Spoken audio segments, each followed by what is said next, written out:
স্বর্ণের সুতা দিয়ে রেশমি কাপড়ে আমি দামি কাপড়ে গিলা বানাইয়া এই কাবা করে পরায়া দিব। ওই বাদশা সর্বপ্রথম কাবা করে এই গিলা পরায়া দেয়। সুবহানাল্লাহ। এইবার বাদশায় ডাক দিয়ে বলে বলু এই মক্কার মদিনার কিছু তাৎপর্য ওয়াজ করিয়ে শোনাও, এই মক্কার কিছু আলোচনা আমাদের শোনাও। এই বাদশা যখনই বলছে মক্কার আলোচনা করিয়ে শোনাও, ওই আলেমেরা ডাক দিয়ে বলে বাদশা 1000 বছর পরে এই মক্কার নগরীতে এমন এক মহামানবের আগমন হবে, যে মহামানবের আগমনে আগেই তার বাপ মারা যাবে, 6 বছর বয়সে তার মা মারা যাবে, 8 বছরে দাদা মারা যাবে, চাচার কাছে লালিত পালিত হবে। এই মক্কার লোকেরা ওই মহামানবের এই মক্কায় মাতৃভূমিতে থাকতে দিবে না।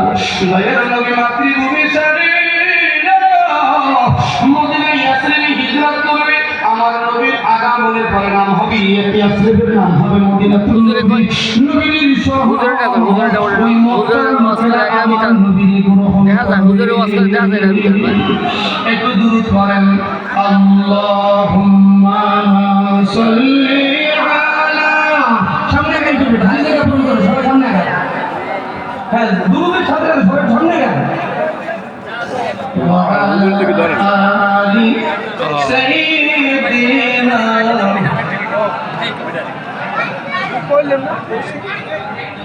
আল্লাহুম্মা সাল্লি আলা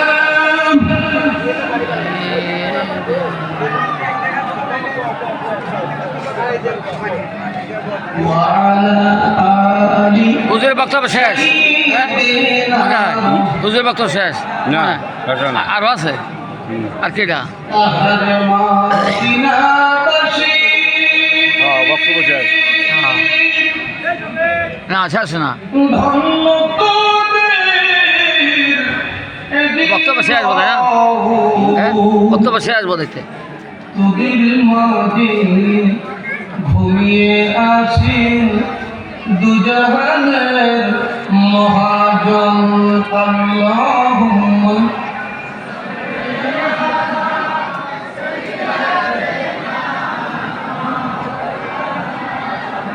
বন্ধ করি। হ্যাঁ হ্যাঁ, বন্ধ করুন না। হুজুর ওয়াজ করবে করবে মনে হয় না। আমার বন্ধুরা এবারে বৈশা বৈশা দেয় এবারে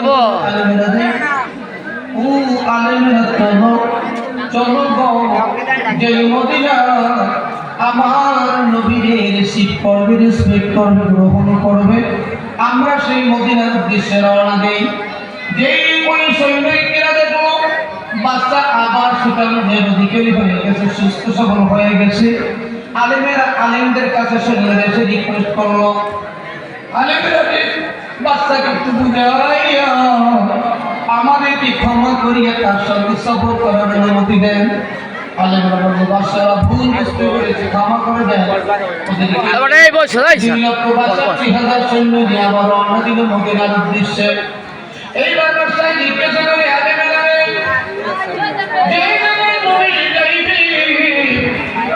ওই জায়গাটা তোমরা দেখলে চিনতে পারবে না। মদিনা তো অনেক বড় একটা শহর। কোন জায়গায় নবী যাইবে, কোন জায়গায় আমার নবী স্থায়ী নিবে। আলেমরা তাওরাতকে কত করিয়া বলে বসবে, যেই জায়গায় আমার নবী যাইবে ওই জায়গার মাটিটা হবে বাদামি রঙের, কেউ বলে ধূসর রঙের। ওই মাটি থেকে দয়ার নবীর ঘেরান আসবে।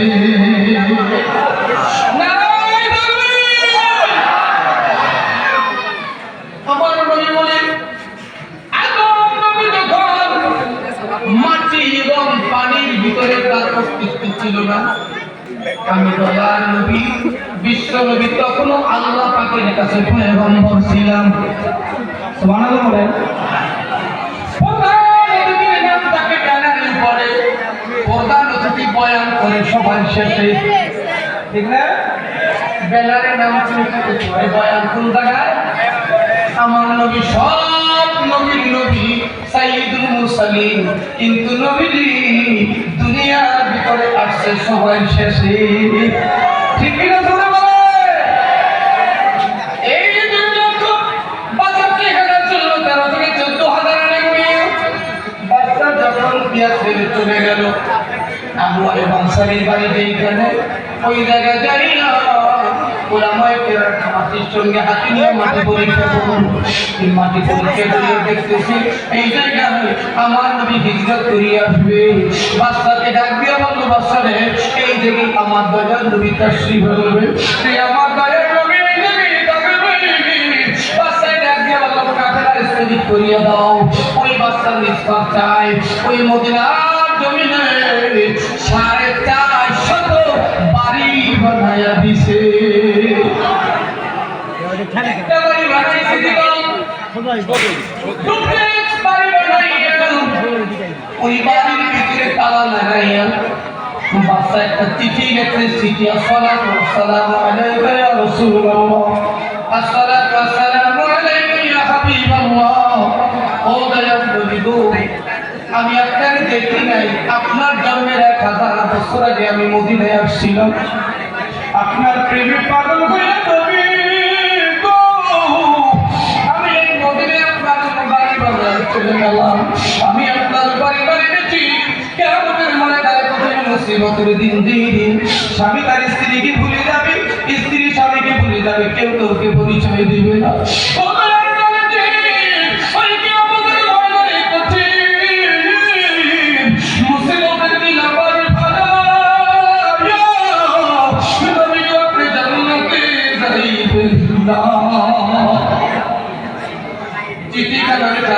হাতের মধ্যে দিল,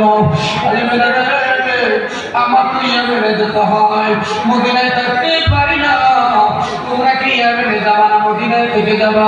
আলেমরা বলল, বাদশা, এই মদিনায় দয়ার নবী আসবে, এই মদিনায় সারিয়া আমরা যাব না। ওই বাদশা ওসিয়ত করলো, এই বাড়ির চাবি এবং এই চিঠিখানা আমার দয়ার নবী নবী, তোমরা যদি নাও পাও পর্দায় করবে, যারা নেক্সটে যারা আসবে পরবর্তী প্রজন্মের কাছে এই চাবি এবং চিঠি আমানত দিয়ে দিবা, আমার নবীর হাতে পৌঁছে দিবে। একটু জোরে বলেন না সুবহানাল্লাহ। সময় অতি অল্প, রাস্তা বহুদূর, আমার নবী এখন দুনিয়ায় চলে কিতাবের ভিতরে লেখে। কাজী সানাউল্লাহ বারিপতি রহমাতুল্লাহ আলাইহি লেখে, ইমাম ফখরুদ্দিন রাজি রহমাতুল্লাহ আলাইহি লেখে, ইমাম গজালি রহমাতুল্লাহ আলাইহি লেখে, মওদুদি আল্লাহ পাকের নূর থেকে আমার নবীর নূরকে আল্লাহ নিয়ে ডান হাতের তার মধ্যে একটা না দুইটা না বছর নয়, এটি একটা না 40 লক্ষ বছর ইয়া মুহাম্মদ নামের তাসবিহ পড়েছে। যেদিন 40 লক্ষ বছর শেষ হয়ে যায়, এই নূরে মুহাম্মাদি থেকে আওয়াজ আসতেছে, ইয়া আল্লাহ ইয়া আল্লাহ ইয়া আল্লাহ। কিতাবের ভিতরে লেখে, হে নূরে মুহাম্মাদি ইয়া আল্লাহ, একটা ময়ূর ডাকতে বানায়া সাধারণত তিন গাছের মধ্যে বসাইছে। এই ময়ূরীর ডানে নূর, বামে নূর, সামনে নূর, পিছনে নূর, গলার মধ্যে নূরের হার, কানের ভিতরে অলঙ্কার জ্বলতে আসে। লজ্জা নামক আয়না বানায় আল্লাহ ময়ূরীর সামনে ধরছে। এই ময়ূরী আয়নার ভিতরে নিজের সুন্দর রূপ দেখিয়া আমার মালিকের কুদরতি কদমে পরপর 5টা সেজদা ময়ূরী আল্লাহর দিয়েছে। এই 5টা সেজদা আল্লাহর দেওয়ার কারণে উম্মতে মুহাম্মাদের উপরে আল্লাহ 5 ওয়াক্ত নামাজ ফরজ বানায়া দিয়েছে।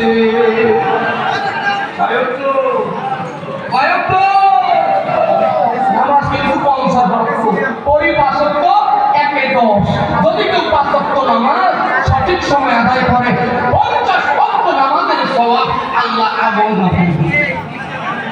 আমরা নামাজ পড়ি, শুক্রবারের নামাজ, ঈদের নামাজ, কুরবানির নামাজ, ফজরের নামাজ অনেকে 40 বছরে পড়ে।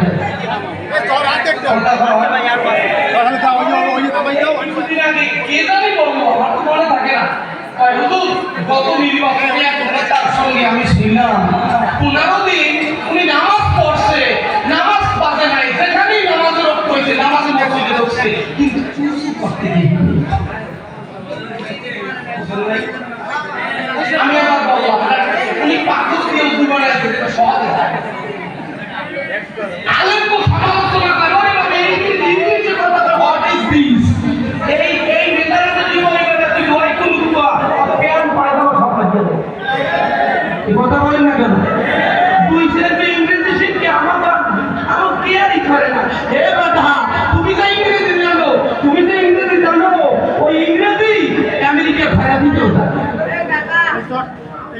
ইংরেজি জানা না যায় না, কিন্তু অহংকার করা না যায়। ঠিক কিনা ধরে বলে অহংকার করা না যায়। বাপে মরিয়ে গেছে, বাপের জানাটা পড়াইতে পারো না। এক দিদি মায়ের জানাটা আমি পড়াইছি, দিদিটার কারণ আমি আদর করতেছি, তার মানে সান্ত্বনা দিতেছি। ভাই মানুষ তো চিনতেই পারছে না, আপনি কেন কাঁদেন? পুরো মানুষ মারা গেছে। দিদি সাহেব বলতেছে, হুজুর মা মারা গেছে, এই দুঃখে আমি কাঁদি না। আমি অকাল বেলা অফিসার বিশেষ কেনার কৌশলীয় জেলার একটা জেলা প্রধান আমি দিচ্ছি, কিন্তু আমি ইংলিশে 24 ঘন্টা কথা বলতে পারি, কিন্তু মায়ের জানাজায় দাঁড়াইয়া মায়ের জন্য দোয়া করতে পারলাম না।